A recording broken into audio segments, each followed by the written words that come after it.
മണ്ണാറശാല ക്ഷേത്രത്തിലെ വളരെ പ്രധാനപ്പെട്ട ഒരു വഴിപാടാണ് ഉരുളി കമഴ്ത്തൽ. സന്താനഭാഗ്യമില്ലാത്ത ദമ്പതിമാർ നാഗരാജാവിന്റെ അനുഗ്രഹം തേടി നടത്തുന്ന ഒരു പ്രാർത്ഥനയാണിത്.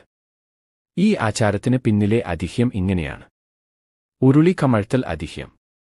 മണ്ണാറശാല ക്ഷേത്രത്തിൽ പണ്ടു കുട്ടികളില്ലാത്ത ഒരു സ്ത്രീ ദർശനത്തിന് വന്നു. അന്ന് അവിടെയുണ്ടായിരുന്ന ഒരു ഉരുളി ഓട്ടുപാത്രം പൊട്ടിയതായിരുന്നു. ആ സ്ത്രീ ആ പഴയ ഉരുളി മാറ്റി പുതിയൊരു ഉരുളി ക്ഷേത്രത്തിൽ സമർപ്പിച്ചു. മണ്ണാറശാല അമ്മ, ക്ഷേത്രത്തിലെ പ്രധാന പൂജാരിണി, ആ ഉരുളി വാങ്ങി ക്ഷേത്രത്തിലെ നിലവറയിൽ കൊണ്ടുപോയി കമഴ്ത്തിവെച്ചു. കുറച്ചുകാലം കഴിഞ്ഞപ്പോൾ ആ സ്ത്രീക്ക് കുഞ്ഞുണ്ടായി.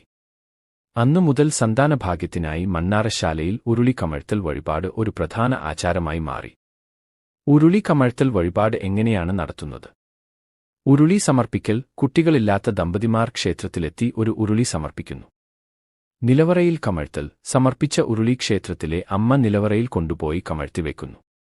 കുഞ്ഞിന് ജന്മം നൽകിയ ശേഷം പ്രാർത്ഥന സഫലമായി കുഞ്ഞുണ്ടായാൽ 6-ാം മാസത്തിൽ ദമ്പതികൾ വീണ്ടും ക്ഷേത്രത്തിലെത്തണം. പായസം വെച്ച് നിവേദിക്കൽ. കമഴ്ത്തിവെച്ച ഉരുളി നിവർത്തി അതിൽ പായസം വെച്ച് നാഗങ്ങൾക്ക് നിവേദിക്കുന്നു. ഇത് നാഗരാജാവിനുള്ള നന്ദിസൂചകമായ വഴിപാടാണ്.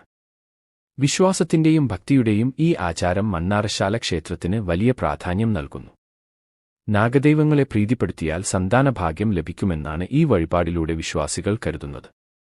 എന്റെ ചാനൽ സബ്സ്ക്രൈബ് സപ്പോർട്ട് ചെയ്യണം.